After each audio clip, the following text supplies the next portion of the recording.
नमस्कार. श्री स्वामी समर्थ. आपल्या हिंदू धर्मामध्ये देवी देवतांच्या पूजनातील सर्वात प्रभावी सेवा म्हणजे नामस्मरण.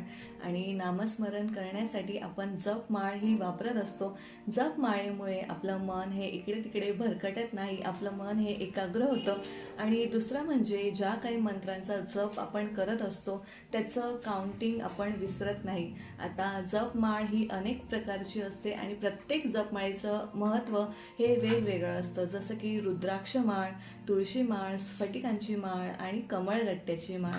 आता या प्रत्येक माळेमध्ये तुम्हाला माहिती असेलच 108 मणी असतात. आता हे 108 मणी का असतात किंवा त्यांचं महत्त्व काय हेच आपण या व्हिडिओमध्ये पाहणार आहोत. वैदिक शास्त्रानुसार जपमाळेतील 108 मणींबद्दल बऱ्याच मान्यता या आहेत. त्यातील एक अत्यंत महत्त्वाची मान्यता म्हणजे आपल्या श्वासाच्या आधारावर जपमाळेत 108 मणी स्वीकृत करण्यात आले आहेत. एका दिवसात 24 तास असतात आणि या 24 तासात एखादा माणूस 21,600 वेळा श्वास घेतो. त्यातील 12 तास आपल्या कामासाठी दिले जातात आणि उरलेले 12 तास देवी देवतांच्या उपासनेसाठी असतात. या 12 तासांमध्ये व्यक्ती 10,800 वेळा श्वसनक्रिया करतो. परंतु इतक्या वेळा देवाचे नामस्मरण करणे शक्य होत नाही. त्यामुळे 10,800 मधील शेवटचे 2 शून्य काढून जो अंक राहतो तितक्या वेळा देवाचे स्मरण केले जाते आणि हा शिल्लक राहिलेला अंक 108 हा आहे.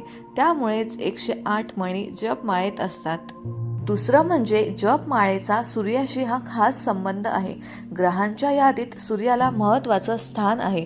सूर्य एका वर्षामध्ये तब्बल 2,16,000 कला अर्थातच आकार बदलत असतो. इतकेच नव्हे तर सूर्य वर्षातून 2 वेळा आपली जागासुद्धा बदलतो. यामध्ये तो 6 महिन्यांसाठी उत्तरायण तर 6 महिन्यांसाठी दक्षिणायनमध्ये असतो. या 6 महिन्यांच्या कालावधीत सूर्य एकूण 1,08,000 वेळा कला बदलतो.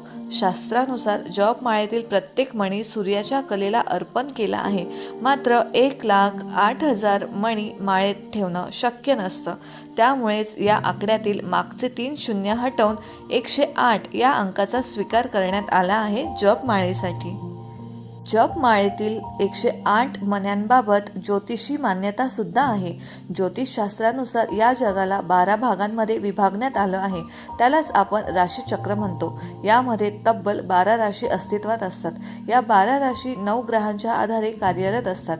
या 9 ग्रहांचा आणि 12 राशींचा गुणाकार केल्यास 108 ही संख्या प्राप्त होते आणि म्हणूनच ज्योतिषशास्त्रानुसार जपमाळेत 108 मणी आहेत.